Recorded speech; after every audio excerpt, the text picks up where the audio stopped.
Good morning student. Class चालू करते हैं। आज हमारा जो चैप्टर चल रहा है रेशियो एंड प्रोपोर्शन का चल रहा है और उसके 16 क्वेश्चंस हम इजीली कर चुके हैं। अभी जो हम सवाल करेंगे 17, यहाँ पर दो संख्याएं हैं, उनका अनुपात दिया हुआ है और उस अनुपात से इस इक्वेशन को सॉल्व करना है। x की वैल्यू 7 है, y की वैल्यू 5 है, तो x की वैल्यू की जगह 7 का स्क्वायर कर दो और y की वैल्यू की जगह 5 का स्क्वायर कर दो। अनुपात x की वैल्यू की 7 का स्क्वायर कर दो, y की जगह 5 का स्क्वायर कर दो। 49 + 25 का अनुपात बनेगा 49 - 25 से 7 का स्क्वायर 7 × 7, ठीक है। 49 और 25 को करेंगे 9 और 5 14, 4 हासिल की 1 4 5 2 7 74 अनुपात 9 में से 5 जाएंगे 4 बच जाएंगे 4 2 2, ठीक है। ये अनुपात इनका आता है, ठीक है बेटे। तो हम इजीली सवाल को सॉल्व कर सकते हैं। अगर इसको आगे भी काटा जाए तो ये संख्या 12 से भी कट सकती है। पहले हम सबसे छोटा अगर हम 4 से काटना चाहें तो ये 4 से नहीं कटेगी, ठीक है। लेकिन ये 74 किसकी टेबल में आता है, किसकी में आता है बेटे?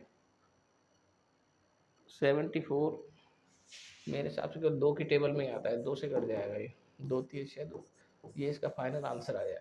इस तरीके के सवाल हो या अनुपात दिया हो या इक्वेशन दी हो, हम इजीली सॉल्व कर सकते हैं। अगले सवाल देखेंगे। यदि P रेशो Q 4:3 है तो P, इसको वही वाला सवाल है, वैसा वैसा सवाल है। हमें पता है P की वैल्यू 4 है, Q की वैल्यू 3 है। इक्वेशन में 4 का स्क्वायर कर दो प्लस 3 का स्क्वायर कर दो बटे 5 कर दो। कुछ बच्चे इसको गलती कर देते हैं, 4 का स्क्वायर को 4 × 2 कर देते हैं, गलत है। 4 का स्क्वायर में 4 को 4 से गुणा करना, 16 + 9 बटे 5 25 बटे 5 बराबर 5 आंसर आ जाएगा इसका, ठीक है बेटा। क्योंकि काफ़ी बच्चे हैं जो छोटी छोटी गलतियां कर जाते हैं। कई बार मैंने बहुत बच्चों को देखा 3 की पावर 2 होती है तो इसको 3 × 2 कर देते हैं, ये गलत होता है। 3 की पावर 2 का मतलब है 3 को 3 से गुणा करना, ये होता है, ये ध्यान देना हमेशा। अगला देखेंगे बेटे। दो बर्तन है, पानी का, दो बर्तनों में पानी का अनुपात 3:2 है तथा 4:1। एक बर्तन में 3:2 है और दूसरे बर्तन में 4:1 है। यदि इन दोनों बर्तनों को मिला दें और किसी तीसरे बर्तन में डाल दें तो नमक तथा पानी, यानी दोनों बर्तनों में क्या है, एक में तो नमक है और दूसरे में पानी है, ठीक है। और उन दोनों को हम मिला दें तो क्या आ जाएगा बेटा? तीसरे बर्तन में नमक और पानी का अनुपात आपसे पूछ रहा है, ठीक है। दो बर्तन है, एक बर्तन ये रहा, एक बर्तन ये रहा। इसमें नमक और पानी का अनुपात ये है 5 और इसमें नमक और पानी का अनुपात ये 5, दोनों में अनुपात का योग बराबर है, ठीक है। तो हम इनका सबसे पहले तो हम क्या करेंगे बेटा, इनको हम नमक और पानी को अनुपात के रूप में लिखेंगे। देखो ये जो 3 है ये नमक है, 4 जो नमक है, ये 2 है पानी है और एक पानी। नमक और पानी का अनुपात है ना, तो नमक और पानी, पहले नमक को अलग कर लो, 3/5 टोटल नीचे और जो नमक ऊपर। इसी तरीके इसमें नमक क्या है, 4/5 है या नहीं है, तो नमक इसमें क्या है बेटा, 4/5 है। समझ रहे हो नहीं समझ रहे हो? ये नमक और पानी मिलकर है, तो ये नमक है ये पानी, 3/5 नमक है, 2/5 पानी है, 4/5 नमक है, 1/5 पानी है, ठीक है। यहाँ तक किसी को कोई दिक्कत हो तो बताओ। अगर हम इस सवाल को नमक और पानी को पहले सॉल्व करना चाहें, ठीक है, मेरा कहने का मतलब सबसे जल्दी तरीका यही है, ये 3/5 नमक है या 4/5 नमक, अगर इसको जोड़ दें और इसका अनुपात पानी से निकाल देंगे, 2/5 पानी का अनुपात है और इसके साथ में 5/5, सॉरी 2/5 और 1/5, ये नमक है ये पानी 1/5, ठीक है। तो हम इसको सॉल्व कर सकते हैं, सबका जो लघुत्तम समान है ये 7 आ जाएगा और ये अनुपात 3 आ जाएगा, 3 और 4 7, 2 और 1 3, तो इनका अनुपात क्या आ जाएगा बेटा, नमक और पानी का 7:3। कंफ्यूज नहीं होना है। अगर आप लंबी कैलकुलेशन से करना चाहो तो वो भी कर सकते हो, लेकिन हमें तो इतना दे दिया उसने, नमक पानी, इनका टोटल किया 5, 3/5 नमक, 2/5 पानी, 4/5 नमक, 1/5 पानी। नमक को एक तरफ कर लिया, पानी को एक तरफ कर लिया, इन दोनों का अनुपात निकाल दिया, ठीक है बच्चों, देखो बेटे, एक दर्पण व्यापारी, कांच बेचने वाला एक व्यापारी है, पास 1 दर्जन कांच के शीशे, कितने शीशे हैं बेटे? 12। 1 दर्जन उसके पास कांच के शीशे हैं, ठीक है। और गलती से शीशे का बॉक्स नीचे गिर गया, उसका जो बॉक्स था जिसके अंदर शीशे थे वो नीचे गिर गया बेटा, ठीक है।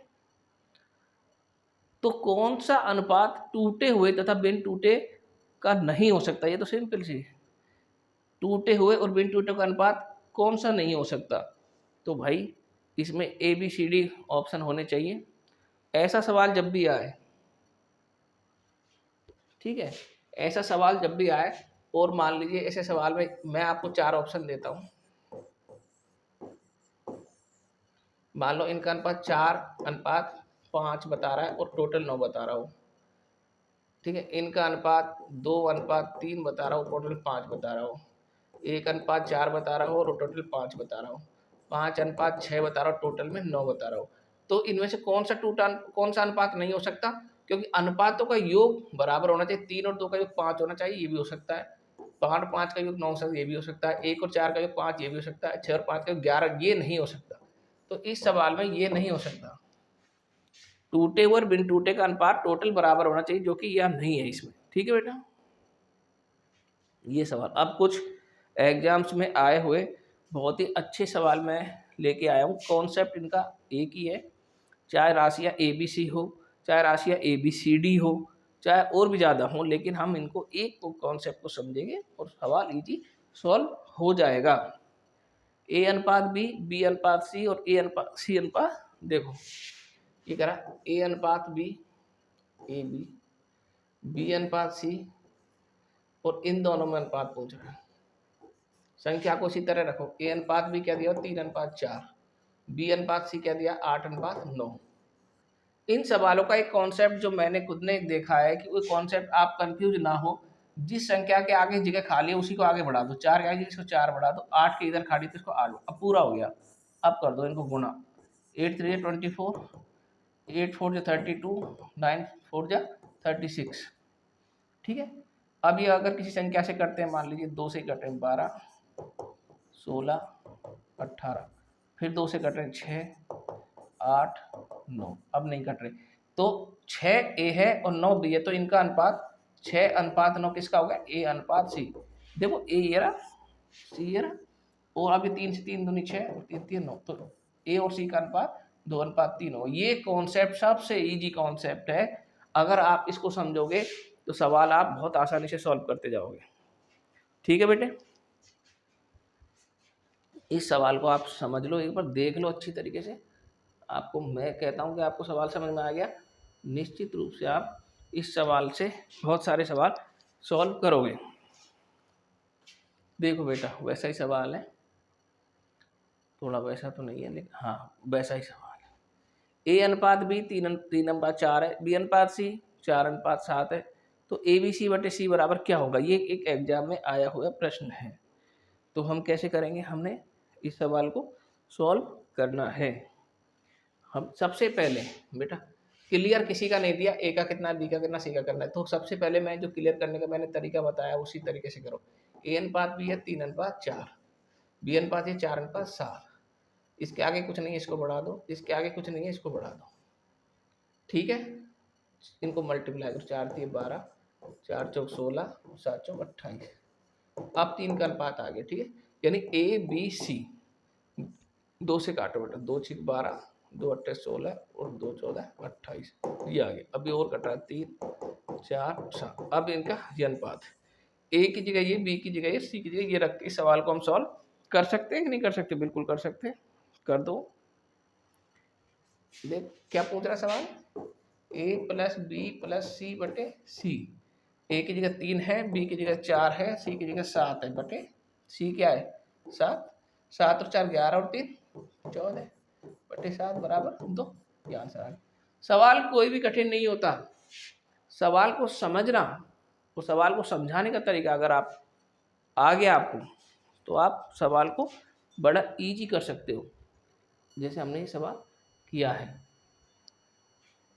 देखो बेटा अगला सवाल है, यहाँ ए बराबर बी 4/5 है। मैंने कहा ना ए बराबर बी हो, ए अनुपात बी हो, ये सब एक ही चीज है, ठीक है। और ये कहता है ए बराबर बी 4/5, ठीक है, और b बराबर सी का 5/2, तो a अनुपात सी पूछ रहा है, यानी वही चीज इसने बताई है, a बराबर b 4/5, b बराबर सी 5/2, ठीक है।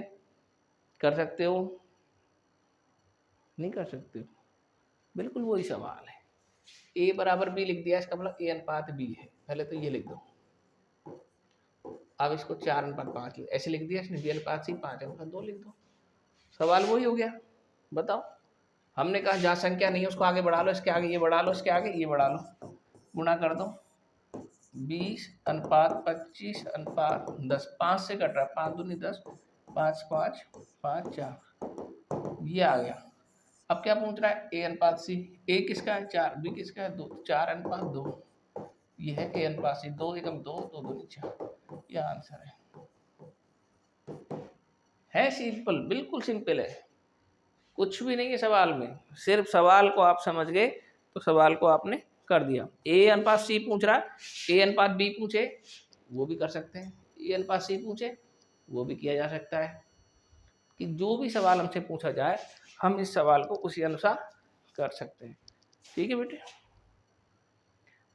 ये सवाल भी वैसा ही है, लेकिन अब की बार इस सवाल, ये एसएससी के एग्जाम में आया हुआ सवाल है, इस सवाल में थोड़ा सा ए बी सी, अब तक 3 राशियां थी, अब की बार इसने 4 राशियां कर दी। कुछ नहीं, हमें तो कॉन्सेप्ट आना चाहिए, कॉन्सेप्ट आ गया सवाल हम बिल्कुल वैसे ही कर देंगे। 4 राशियां हैं तो हम अब की बार 4 लिख दो, ए अनुपात बी है 3/4, बी अनुपात सी है 5/100, सी अनुपात डी 8/9, ये दिया, कुछ भी नहीं है। जिस संख्या के आगे जगह खाली उसी को आगे बढ़ा दो, इसके आगे खाली 4 और इसके आगे फिर 4 बढ़ा दो, इसके आगे खाली 7 बढ़ा दो, इसके आगे खाली 5 बढ़ा दो, ठीक है। बढ़ा सकते हैं कि नहीं बढ़ा सकते। और इसके इधर खाली है 8, इधर भी 8, देखो बेटे बन गया सवाल, सारी राशियाँ पूरी हो गई, गुणा कर दो, कर सकते हैं। 40 थी 120, 8 × 40 चौक 160, 7 चौक 28, 28 गुणा 8 कर लो बेटे,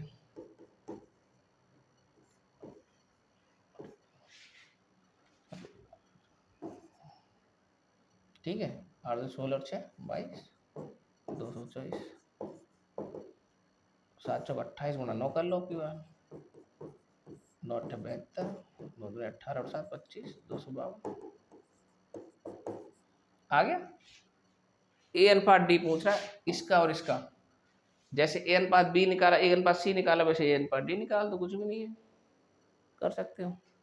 120 अनुपात 252, देखो इकाई का अंक 2 है, 2 से कट जाएगी संख्या, काटते रहो, लास्ट में जो भी आएगा वो आपका आंसर आ जाएगा। अभी हमने 3 राशियों का देखा, अब हमने 4 राशियों को देख लिया, ठीक है। जितनी जिसके आगे जगह खाली वो बढ़ा दो, इसकी इधर खाली इधर बढ़ा दी, इसकी जगह खाली इधर बढ़ा दी, यही कॉन्सेप्ट है, सबसे सिंपल कॉन्सेप्ट है, सवाल गलत नहीं होगा आपका। अब देखो कि वही सवाल है और 4 राशियां आ गई हैं, अभी जो बताया था ना आपको, थोड़ा सा हल्का सा सवाल समझना है आपको, ठीक है। ए अनुपात बी ये दिया है इसने, बराबर 2/9 अनुपात 1/3, इन दोनों का अनुपात इसने ये बता दी, कोई बात नहीं, बता दिया तो आप तो एक बना लो ना, इनको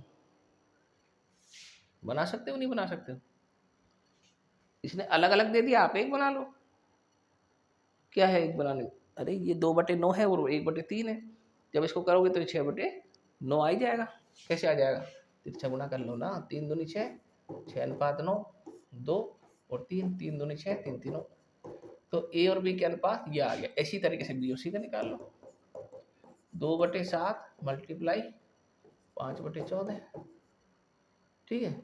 इसको इधर गुणा करते हैं, वज्र गुणा, देखो अनुपात है इसलिए वज्र गुणा करना, मैंने क्रॉस लगा दिया तो इसका मतलब इसको आपस में गुणा मत कर देना, इसको इधर गुणा करना, इसको इधर, 14 दूना 28 और 7 पंच 35, 7 से काट दो, 7 चौक 28 और 7 पंच 35, ये 4:5 का अनुपात, बी और सी का आ गया। इसी प्रकार से सी और डी का निकाल दो। कॉन्सेप्ट समझ जाना है एक बार में। 3:4 है, ये इससे गुणा हो, इससे 5 चौक 20:18, यानी अगर इसको 2 से काटे तो 10:9 आता है।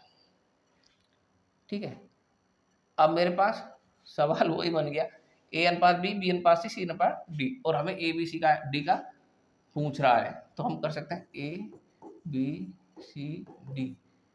ठीक है, ए अनुपात बी है 2:3, बी अनुपात सी है 4:5, और सी अनुपात डी है 10:9। अभी बताया मैंने, जो खा लिया उसके आगे बढ़ा दो, इसके इधर खा लिए 4 कर दो, इसके इधर खा लिए 10 कर दो, 10 कर दो, इनको गुना कर दो आपस में, और आपका अनुपात सभी का आ जाएगा। सवाल बिल्कुल सिंपल रहेगा, केवल और केवल आपका दिमाग कंसंट्रेशन में होना चाहिए। सवाल को इतनी आसानी से करिए कि आपको बिल्कुल भी परेशानी ना हो। और हम कह रहे हैं कि मैथ को हम बड़ा आसान बना देंगे, आप रोज़ प्रैक्टिस करिए, कहीं भी सवाल में कोई दिक्कत ही नहीं है, बिल्कुल इजी सवाल है। हम सवाल के सारे कॉन्सेप्ट आपके सामने ले आएंगे और आप सवालों को करते जाइए।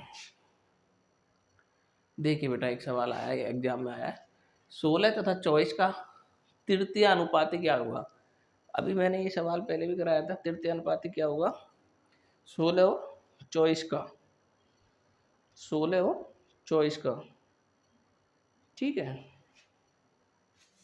इसका एक फार्मूला बता देता हूँ बेटा, एक्स वाई बटे एक्स। ठीक है, 24, 16 इसका x मान लो, ये इसका y मान लो, बटे x इसका 16, ये गुणा कर दो, 24 आंसर आएगा इसका। ठीक है, ये इसका क्या हो जाएगा, चतुर्थानुपाती। ठीक है, ये सवाल ऐसे हो जाएगा।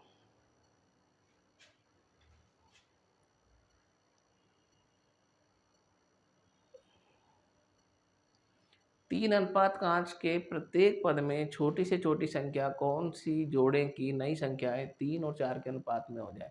हमें नहीं पता कि कौन सी संख्याएं जोड़े, तो मान लीजिए हम ए 3 में भी ए जोड़ दें और 5 में भी ए जोड़ दें, और ये कह रहा है यानी उसमें क्या जोड़ें, इसमें भी ये जोड़ दो, इसमें भी ये जोड़ दो, और क्या आ जाए बेटा, 3:4 आ जाए। ये आपका सवाल ये कहता है, रेलवे में आया हुआ सवाल है, बहुत इंपॉर्टेंट सवाल है, आप लोग इसको ध्यान दीजिए।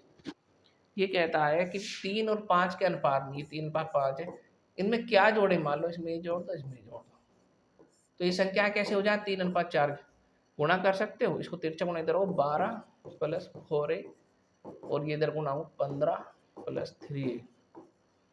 ठीक है बेटा, 3a 4, इधर में 3a इधर जाएगा तो माइनस का हो जाएगा, और 4a में से 3 a बच जाएगा केवल, इधर 15 में से 12 उधर जाएगा तो 3 बचे, a बराबर क्या आ जाएगा बेटा, 3। ठीक है, छोटी से छोटी संख्या क्या है बेटा, वो 3। क्या आ गई, छोटी छोटी संख्या 3। 3 वो संख्या हो गई जिसको कि हम इस अनुपात में जोड़ेंगे तो नई संख्याओं में 3 और 4 का अनुपात आपको मिल जाएगा। देखिए बेटा, दो संख्याएं 1:3 के अनुपात में है और उनका योगफल 240 है। दो संख्याओं का अनुपात दिया है और योगफल दिया है, गुणनफल नहीं दिया है। पहले हम गुणा कर देते थे तो x² आ जाता था और उसका अंडर रूट निकलता था, अब ऐसा नहीं है। इस सवाल में इनका अंतर पूछा है, तो अंतर पूछना कोई बड़ी बात नहीं है, कर देंगे इस सवाल को भी। आप थोड़ा सा सोचो, एक बार दिमाग लगाओ। ये कह रहा है दो संख्याएं 1:3 के अनुपात में हैं। दो संख्याएं हैं, सिंपल सी बात, एक संख्या और दो संख्या, और ये अनुपात है इनका, खुद कह रहा है। और उनका योगफल कितना है, 240। तो इनका अंतर, अंतर पूछ रहा है, 3 और 1 का अंतर कितना होता है, 1 है, 3 अंतर 2 होता है कि नहीं होता। चलो यहाँ पे रुक जाओ अभी। इनका योगफल कितना है, 240, यानी कि उन संख्या को जो अनुपात दिया है, अनुपात का योग कितना होता है, 3 और 1 4, मान 1 4 है बराबर 240, ए बराबर 240 में 4 का भाग दे दो, 60। ठीक है बेटा, 60, 60, ये 1a था, ये 3a था। ठीक है, इनका अंतर कितना होता है, 2a। अरे अंतर ही तो पूछ रहा है, 3 में से 1 गया, 2 है बराबर 60। ठीक है, तो 2 गुणा a की वैल्यू पता है 120, उनका अंतर क्या होगा बेटा 120। सवाल को एकदम ध्यान से सोचो, सवाल इजीली तरीके से होता चला जाएगा। अब देखिए बेटा, ये कह रहा है दो संख्याएं 3:4 के अनुपात में है और उनका एलसीएम भी दे दिया इसने 84 है, इनमें से बड़ी संख्या क्या होगी। कुछ भी नहीं है, ये सवाल तो हमने कराए हुए सवाल है। दो संख्याओं का अनुपात है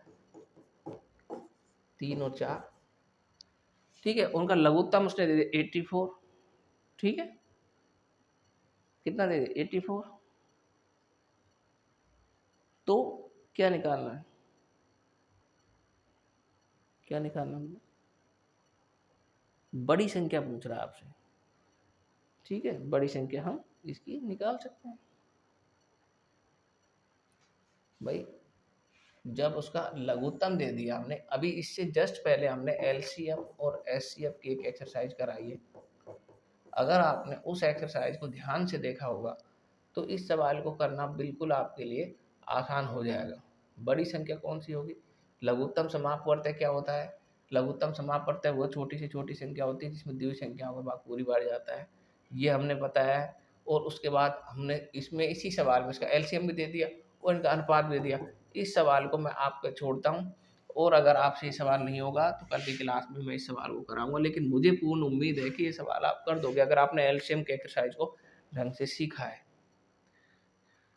ठीक है बेटा, इस सवाल के बाद में कल की क्लास हमारी रेशियो एंड प्रोपोर्शन की लास्ट क्लास रहेगी। इस क्लास को हम कल कंप्लीट करेंगे। जो भी सवाल मैं लास्ट कैलकुलेशन पे छोड़ देता हूँ उन कैलकुलेशन को आप पूरा कीजिए, क्लास को नियमित रखिए और सीखने का प्रयास कीजिए। इसी के साथ मैं आज की क्लास को ख़त्म करता हूँ। धन्यवाद।